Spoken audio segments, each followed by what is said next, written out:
The San Diego real estate market is red hot and has been now for what, a decade plus. So how do you take advantage of the situation if you're a seller in this market? Tyler Hagerla's here. Talk to us about it. How you doing, buddy? Thanks for having me. Good to see you. Yeah. So, all right, I'm a seller. Market's hot. As far as I know, these houses sell themselves, don't they? Yeah, I mean, Common myth. I guess anybody can sell a house, they say, right? But Is it really true though? Because I mean, for me, what I see, when you have lots of offers, that means the listing agent's doing a lot of work. there is more work, yeah. I think if you don't have the experience and know how to handle that type of activity, you're liable just to take the offer that just looks the best in that moment and not properly leverage the seller's advantage in that case, right? So, the question I always get is, well, I have all this equity, and if I sell, where do I go?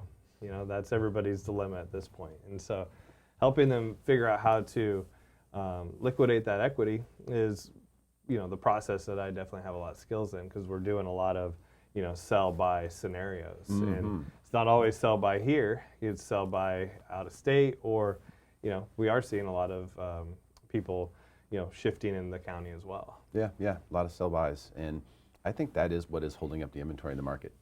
It's the catch-22. Yeah, totally. And you're starting to see people figure out some of those scenarios kind of coming out of COVID. People are kind of taking stock of where they want to be for the next, however long, 5-10 year plan. And so you're starting to, this time of year, you'll see more listings popping up. You think so? Yeah, people figuring out, how to take advantage of it, because the neighbor down the street just set a record with their sale, and my house is nicer than their house. So, that's the conversation. So what do you do then? Like, what are specific things, let's say, that you would advise a seller on, or that you might do for a seller to help them maximize the situation? Yeah, so my skill set is figuring out what their best case scenario is, okay? So I would sit down and really figure out what is that next move could look like, or how, where would they go? Some sellers are like, well, I'll just figure it out. I'll go rent something.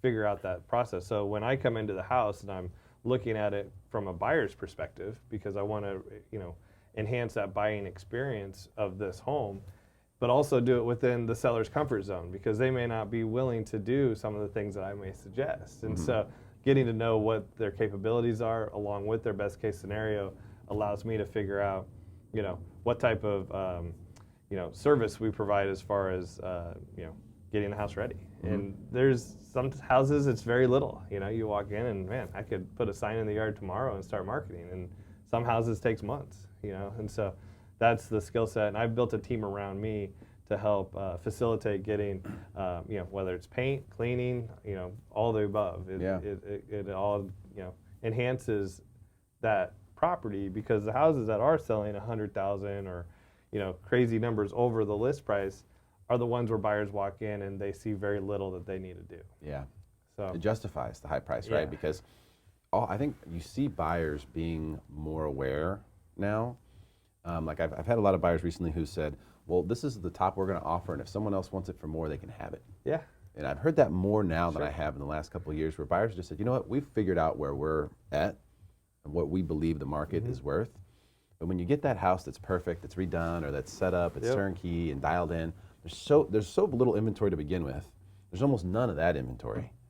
And you can really create a frenzy where buyers can justify the savings of money, the savings of time to update a home. It's really, really valuable. I think when people are looking to sell their home, one of the things we forget is it's like, imagine taking something else in your house that's used and go putting it on the shelf in the market. Because that's what you're doing with your house. You've lived in this home, it's something you've been using every day, and now you're gonna go put it on the shelf. So, what are you gonna do? I mean, what are you gonna do if you take your golf clubs and go try to sell them at golf discount, You need to clean them up, right? You can't just take them as they are and go throw them on the rack. Yeah, and that's where I definitely come in. And I kind of have a boutique concierge style of service when I'm working with my sellers. I lock arms with them. I, really facilitate, that process. And so that's really the first, step in the consultation, figuring out, again, what they're capable of. Because I don't want to give a seller things that are going to completely overwhelm them, because I'm in a seller's market. They may not need to do some of these little things. If it was harder to sell homes, maybe we do need to, ramp up a couple of the things. But a lot of buyers will come in and want to do some of their own stuff to the home anyway. Right. So I'm finding where that maximum return is with the effort level. Yeah, So, that's super crucial. And by the way, I want to make this very clear to everyone, before you start making improvements on your home that you plan to sell, definitely get a consultation first. There's a lot of things that you might think that, well, I want to fix this, so I'm going to spend the 10 grand, or I'm going to get solar before we don't do any of that stuff until you've had a consultation first and you know exactly what is my ROI on this investment. And a lot of times that stuff is in the kitchen, bathrooms, or the curb appeal from, or even just some of the deferred maintenance. Like I try to limit the things that are going to pop up in a home inspection too. You know? So that way, once we do get a nice price for the home and they do a home inspection, we're not going to get renegotiated on things that are encumbered in a home inspection. So it could just be, getting some of the plumbing, into a state that's not in a disrepair and things like that. So again, I have, I've been doing this for almost 13 years, so I kind of have a guy for everything. And when I need them, because a lot of times in this market, I'll get a listing appointment on a Friday, and we want to be going that next week or the following week. And so we got to work pretty quickly. That way we can capitalize, because right now with the interest rates kind of going up, you're seeing not only the buyers kind of frenzying to buy, but also the sellers trying to make sure they get their houses, that if they're thinking about selling, they want to do it sooner than later. So that's kind of the scenario I'm running into quite a bit right now. How far ahead does it make sense to start doing those kinds of consultation and walkthroughs if somebody knows, like, for example, hey, we know we're going to be here for another year, and then when our son graduates from high school, he's going to go to this college, and we're going to move back this place. So how far in advance does it make sense to take a look at these things with the market changing so much? Well, a lot of times sellers think they have to get the house like ready for me to come see it. And I'm like, no, I need to just come in here and because sellers will think that there's this issue or this that is preventing them from listing the house. Well, in fact, those aren't even the things I'm worried about. I'm worried about this, this, and this. And so then I can create a roadmap. If they have some direction, then they're not in their mind thinking, oh, this is overwhelming, this is too much. And that's where I can come in and kind of lay that out. So I would say sooner than later, because selling the house is one thing, but wherever they are deciding to buy, whether it's out of state or even here, it's not easy being a buyer. So if I can really stack all your chips, to where you have a strong buying position on that side of it, then to your point, when it comes time to, really go after a property that you love, you can push your chips in the middle and you're a strong, player at that point. Yeah. It's, and to your point too, you get it, oh, I don't want to be in a bidding war, or I don't want to, get caught up in the frenzy. And I tell my buyers that, let me take that on. Let me take the competition on my shoulders. You just simply decide if you like the house or not. Then I'll try to figure out what's the price, the real price, because the listing price isn't always the real price, right? Let me see what I can do to figure out what that real price is. And if it makes sense, it makes sense. If it's the house for you, then we're going to go after it, and we're going to have a really good shot at getting it. I think so often, no matter what, if it's a nice house in San Diego County, there's going to be, more than two people wanting to buy it. And so, most likely, running from that scenario gets you beat out, and then you get frustrated, and then it takes you a few houses before you're finally ready to do it. And sometimes that's the process, and I'm okay with that.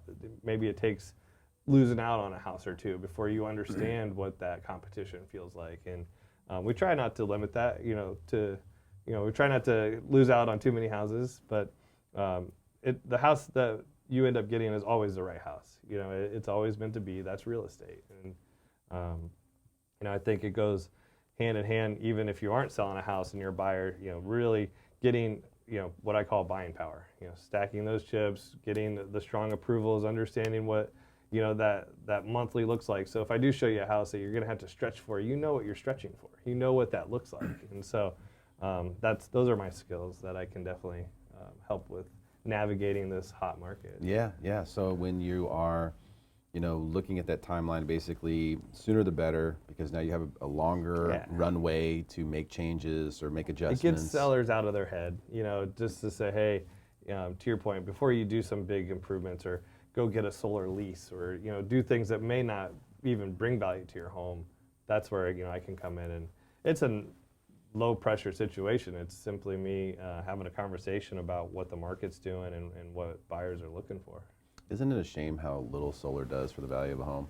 Yeah. It's just one of those things that I'm the messenger who gets shot on that a lot. Oh yeah. Maybe that happens to you too, but I mean, there's times where solar brings value. It's when you own it, you Right. know, and there may even be value in having a solar lease so your monthly payment's lower. But when you're a buyer and you're coming into a new home and now all of a sudden you have a payment that you never signed up for, you never, you didn't ask for that. right. It just doesn't look good. It doesn't feel good to buyers.